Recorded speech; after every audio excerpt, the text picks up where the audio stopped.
Hi, I'm Suzanne. I am a videographer and photographer, and I am here because this month is International Women's Day on the 8th of March. In keeping with this year's theme of #ChooseToChallenge, I've been working with 9 brilliant women creating a photo series to represent different stereotypes that modern Australian women face. Alongside this photo series, we've recorded a conversation on each of these topics to help create a dialogue around them for International Women's Day. You're going to get one a day until the 9th of March, so stay tuned. Today's topic is #ChooseToChallenge Aboriginality.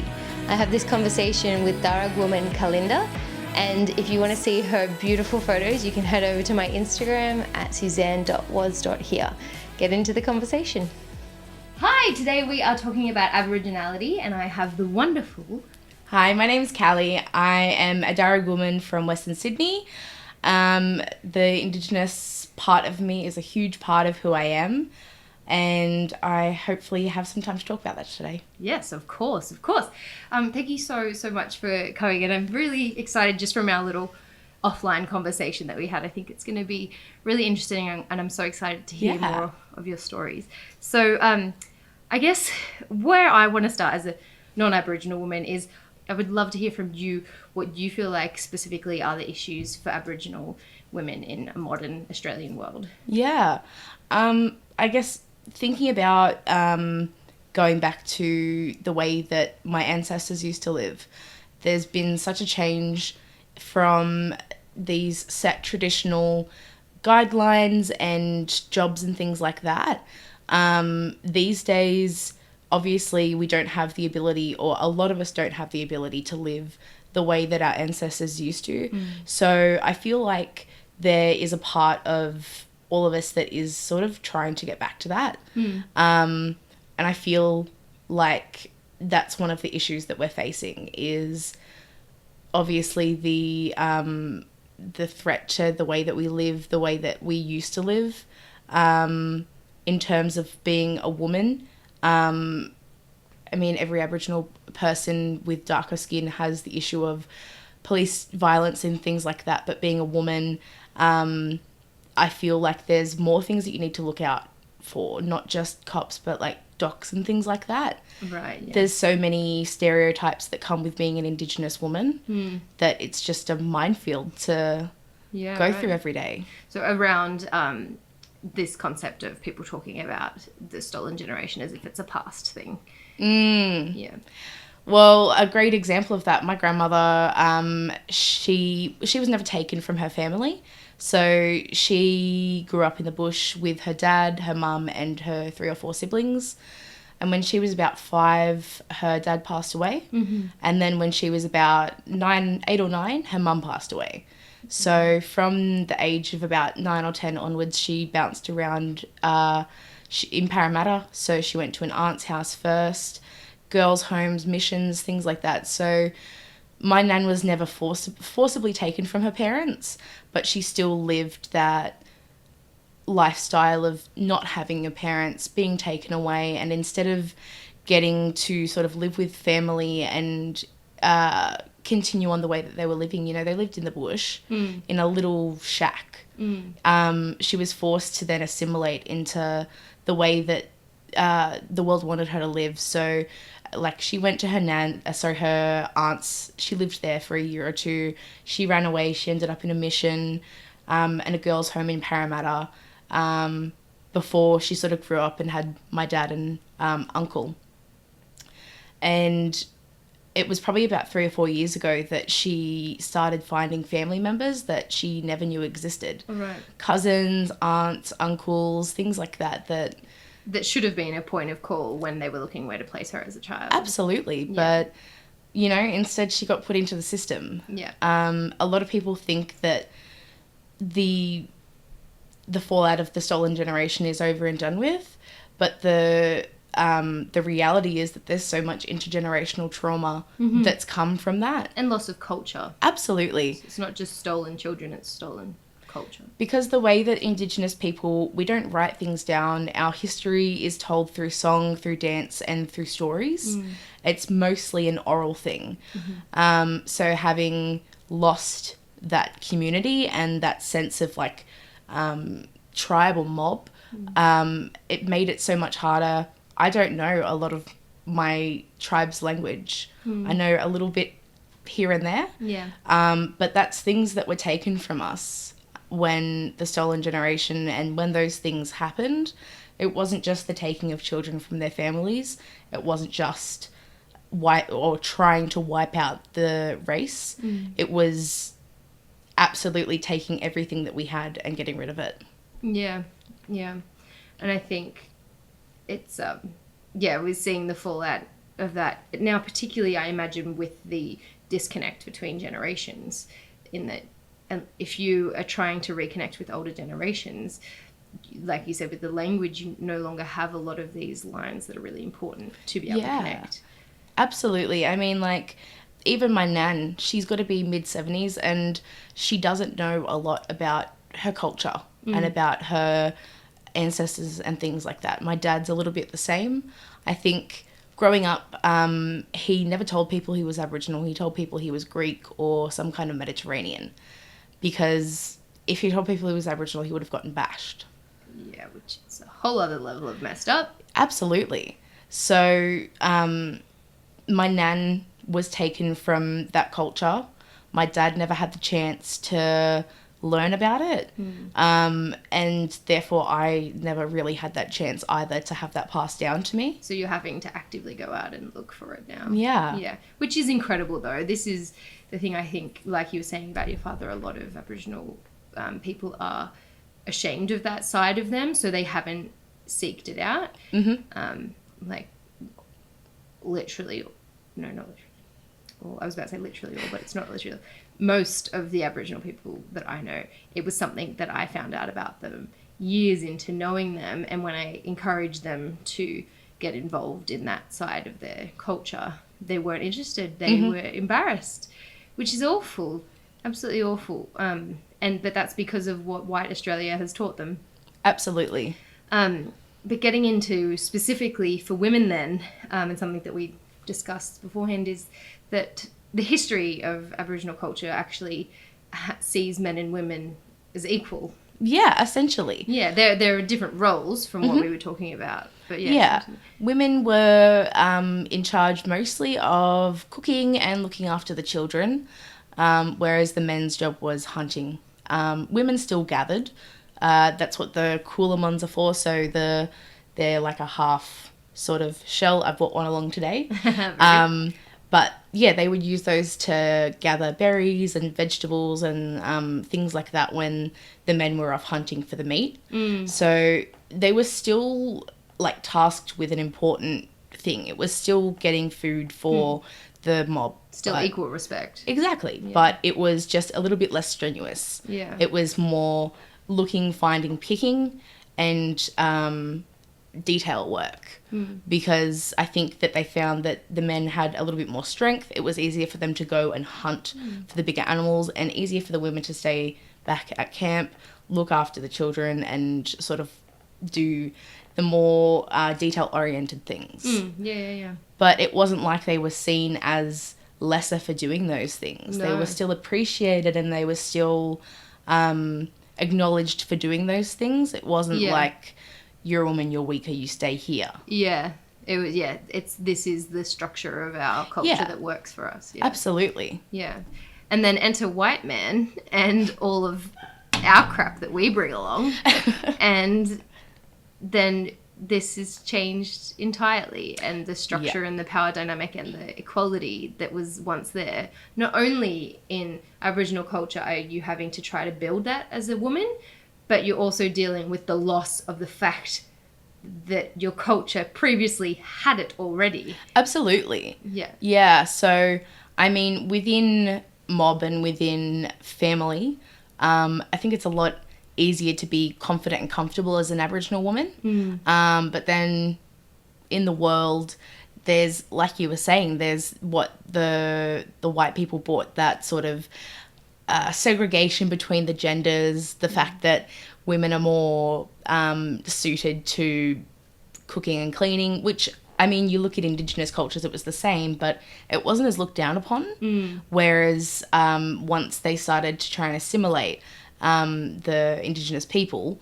they were having women do cooking and cleaning and things like that that were what they were doing before, but it was viewed as a lot more menial. It wasn't as, equalized within the society. Yeah. So the perceived value of Aboriginal people generally was reduced ridiculously, but even more so as a woman. That's right. Yeah. Like, you think about it, and white people, well, in that time frame, white men... Yes, I know that you're not saying that. We're talking historically here, and we'll get to today. But in that time frame, like, the men saw women as fragile and weak. Indigenous men didn't see Indigenous women as fragile and weak. It was that idea that was brought across and then sort of drilled into us. Yes, yeah. And then today, how do you see that dynamic? Like you were saying that it's easier to feel when you're within your own mob to feel comfortable and equal, but it's when you're outside of that. So do you feel like that's been maintained within Aboriginal culture? Yeah, I mean, like, one of the biggest things that was that made me uncomfortable when I was younger was the fact that obviously I have lighter skin. And in primary school and in high school, a lot of people would say, "Oh, you're Aboriginal, you don't look Aboriginal." Oh, no.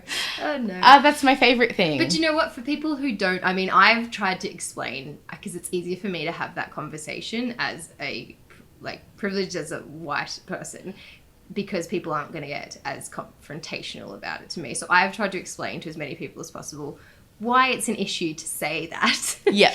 But while you've got the mic, why is it an issue to say that? Why is it an issue to tell someone they don't look Aboriginal?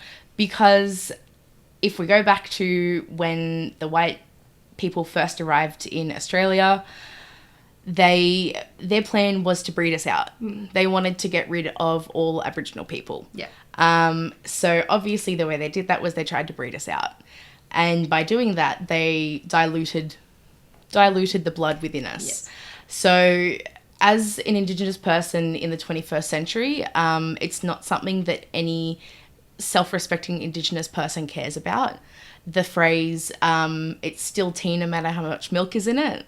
Oh, I love that. Yeah. I've heard that. Like, I went to school with people who are redhead and freckles and still identified as Indigenous. Yes. And, it's not about the colour of your skin. It's about the way that you feel about your culture. Yes. And importantly, because the colour wasn't something that was given up by choice. It was something that was taken away. From us, that's right. Yeah. I mean, I would love to be. My whole childhood, I wished that I was darker so that people wouldn't say that to me. And I wished that I would fall in love with an Aboriginal man and have dark-skinned babies, because I didn't want my kids to have to go through the same issues that I went through. Yeah. But as I've gotten older, it's something that I've really worked on myself. Yeah. Because it would be hard having that identity split between how you feel and how you look on the outside. Absolutely. It was something that was so heavily influenced in my life from a young age. I went to NAIDOC every year with my family, and for a few years my sister and I actually performed in the smoking ceremony. Yeah. So we would play the clapsticks, and another guy would play the didgeridoo. I mean, it's such a huge part of who I am. Yeah. That when someone looks at me and says, "Oh, you don't look Aboriginal," it's such an invalidating thing. Oh my gosh. Yeah. You can't, in modern day, you can't look at someone and tell whether they're Absolutely. Aboriginal. Like, and that's, a term that we use in the black community is black, BLAK, because I'm a black woman. Yeah. I don't have dark skin, but I'm a black woman. Yep. So then, as far as stereotypes, what kind of stereotypes do you encounter that for Aboriginal women? I guess, without trying to sound derogatory, a lot of people these days have two ideas of Indigenous people. It's either they live out in the bush and they're traditional, or they're dole bludgers. Joe. It's one or the other, really. Yep. So I feel like when I meet people and I tell them I'm Indigenous, they immediately try to pigeonhole me into one of those things. Which of these do you fit into? And there's nothing in between. That's right. You're right. You either live in the desert, in the outback, or you live in Mount Druitt and you just smoke cones all day, you know? Yeah.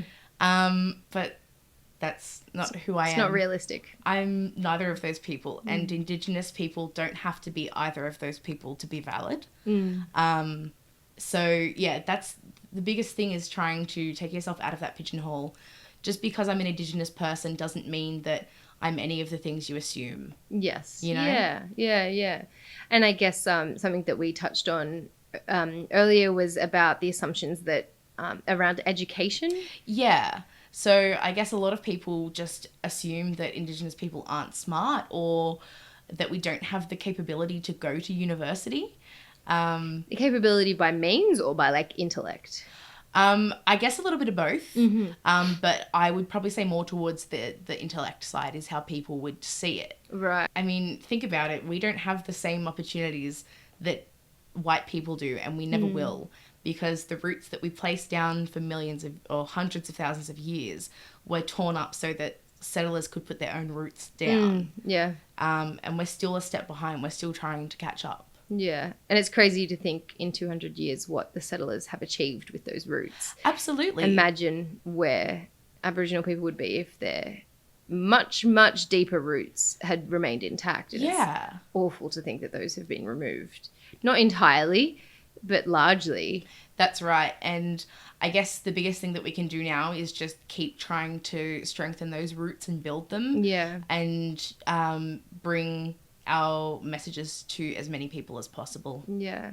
And on that, what's incredible to see, and like you talked about your father before, is the difference now with these new generations that have the ability to connect via the internet to each other and learn about this culture, and they're bringing it back, you know, because what a difficult job your elders have with the ones who are left and holding on to their culture. And then this generation who is ashamed and embarrassed because of Western culture of who they are. And now this new generation that's coming in and changing this, which is so incredible to see. Yeah. I mean, there's so many great, like, fantastic content creators on the internet at the moment that are spreading just great information for Indigenous culture. Yeah. One of my absolute favorite creators at the moment is Meisa on TikTok. Okay. Meissa. Okay. She is fantastic. There's so much that I've learnt from her. Yeah. And there's so much that I'm still learning. Yeah. Through these TikTok creators and just creators in general. Yeah. And that you don't have to be an academic that goes out and studies, you know, very traditional tribes to be aware of this culture, that now you have something as light as TikTok learn and re-engage is brilliant. And that's what I think is the strongest part of how things have progressed, is that we have so many platforms and so many different types of platforms. You know, if you like long form information, you can go to YouTube. If you like short form information, you have TikTok or Instagram Reels. Yeah. There's so many different ways today for us to share our voice and our story that there's no excuse not to listen to us. Yeah. Yeah. It's so exciting. It is. I love it. Yeah. So then I guess a very recent situation that specifically impacts Indigenous women is around the birthing trees. So what, maybe for if in case you missed it, how would you explain this issue? The birthing trees. So this is my biggest issue, is that people, as in white people, are pulling science out to try and discredit the claims. Right. So the biggest thing that I heard was that the trees technically could not be old enough to be what they were claimed to be. Scientists were saying that they had to have been planted after colonization because of the size of them or because of something that they had found. And honestly, regardless of what science says, in my eyes, that doesn't matter. It's about the culture, and it's about respecting that culture. So it doesn't matter how long those trees were there. They are now a part of our culture. They have been a part of our culture for so many years. Even if it was after colonization. That shouldn't mean anything. It's the fact that those trees were such a significant part of the culture, and they were such a significant part of that coming of age process of birthing. And for someone who is not Indigenous to come in and pull some science out and say, actually, that's wrong, I feel like it's just insensitive. Well, it suggests that colonization was the end of Aboriginal culture. Yeah, exactly. And I think it's not like, you know, the ships arrived and then immediately all Aboriginal culture stopped and it couldn't grow any further from there. It has stunted it significantly, as we've discussed offline. Absolutely. But I think it doesn't mean that it just stopped there. And, I think, but so these trees were being ripped up for a highway is the story behind it. But from what I've gathered, there was no platform that was given to Aboriginal people. It was more that the stories started coming out and more people were hearing about it because of the social outcry that was exactly led from right. internet conversations. I mean, Twitter, things like that was where it really blew up. And that's where I remember seeing it. There are a lot of Indigenous activists that I follow on Twitter. And, you know, we didn't have the chance to have a media voice, a voice in the media in terms of a newspaper or anything like that. So we took to social media, to that new power that we have to educate people and to tell them why it was an issue. Unfortunately, it didn't work in the end, but, you know, it's just another example of how those roots that the colonizers put down have just eroded ours. And disregarded. Absolutely, yeah. Well, so what do you find are your tactics for challenging these issues in your life or in people who are around you? The biggest thing is just using my voice, whether that be in like my day-to-day life, telling the people in my life about these issues or spreading information on social media. I think the biggest thing that we can do is just educate people. There's no point coming in on the offense. Yeah. There's no point coming in yelling and angry because you know that we're angry. We have been for so many years. Yeah. Angry didn't work. That's right. Yeah. Anger did nothing. So now I think we're finally starting to see that if we come to everyone with just like logic, that hopefully we can... Hopefully that's the best bit. Yeah. You should be allowed to get mad, honestly. And I know mad didn't work and it should have because it was valid. It is valid still. I mean, the world is progressing so fast. We can only hope that the generation that is so adamant that things should stay the way that they are slowly starts to fizzle out, and a generation that is more inclusive and accepting starts to blossom forth. The new generation is full of hope in that aspect. So then, as far as what you would want to see in the community and people doing to challenge these issues for Aboriginal women, what would you want to see? I think the biggest thing that I can say is just to be receptive and open to our voices. But all that we can do is just be more accepting and be more understanding and just listen to Indigenous voices. Because I think for so long we've listened to white voices and what they think is best for us. But it's time for people to start listening to our voices. Yeah. And I think this is something that we touched on with leadership as well. Just because a woman doesn't want to be a leader doesn't mean she's not a feminist. She doesn't have to do that for herself. And I think if, as part of your cultural structure, any Aboriginal woman wants to have that structure of a specific role for men and a specific role for women, then that's not unfeminist either. Absolutely like not. they shouldn't be forced into that, no, for certain. But I think there is this idea that what it is to be a good or a bad feminist, and it's just a stick that women will beat with either end. Absolutely. I mean, we did touch on briefly before as well the fact that women aren't supposed to play didgeridoos. And some people may think that that's sexist, that the law is that women are not to play didgeridoo. But looking at the cultural reasons for it, Dreamtime stories and beliefs led to the fact that if a woman was to play the didgeridoo, she'd become infertile.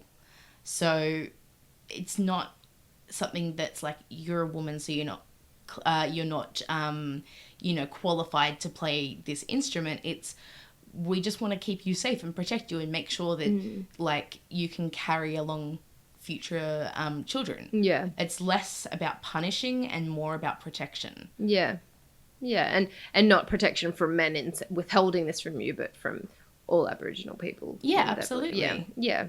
And I mean, of course, now people probably don't necessarily think that, playing a didgeridoo will make you infertile. Yeah. But it is again, holding on to the culture that, I mean, so much of which has been destroyed, and these parts are important. Mm-hmm. Yeah. There's not really anything that makes an Aboriginal woman's struggles different to a white woman's in terms of like being female. Yeah.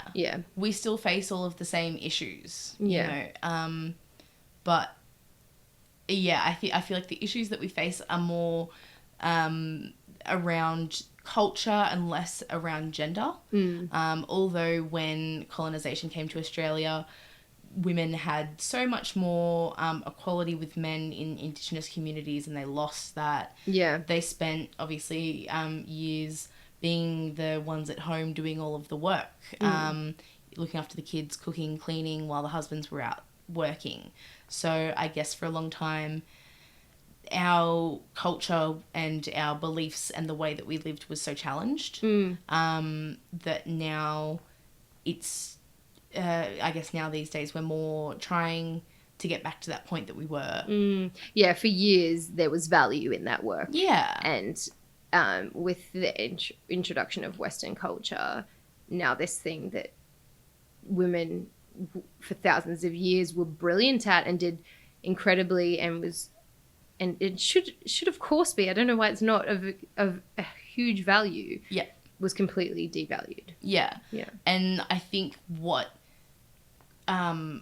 prompted that loss of value for women was Western society. Because Indigenous men valued what their women did, but Western society didn't. And tried to unteach that to exactly. Indigenous men, yeah. All that intergenerational trauma.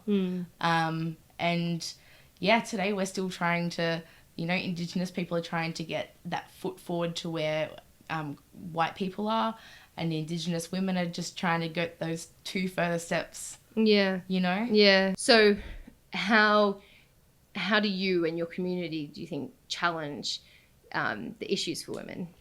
Well, Indigenous women expect in their communities to be treated as equals.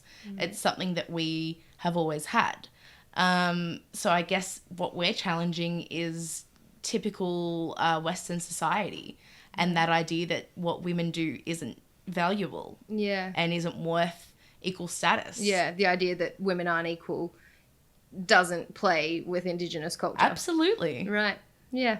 So all of Indigenous culture chooses to challenge. That's right. That's how we were always treated in our culture. Yeah. So we're bringing it back. Yes. To Western culture. Yes, bring it back. We've got so much we can learn from you guys. And it's a topic that has the tradition has come up, the culture has come up a lot in a lot of the other topics in leadership, and particularly in age as well, because women are disregarded and discarded in society as they age, but Aboriginal culture really values absolutely age. In Indigenous culture, the way that we tell our history and our culture is orally, and the way to learn those stories is to be alive.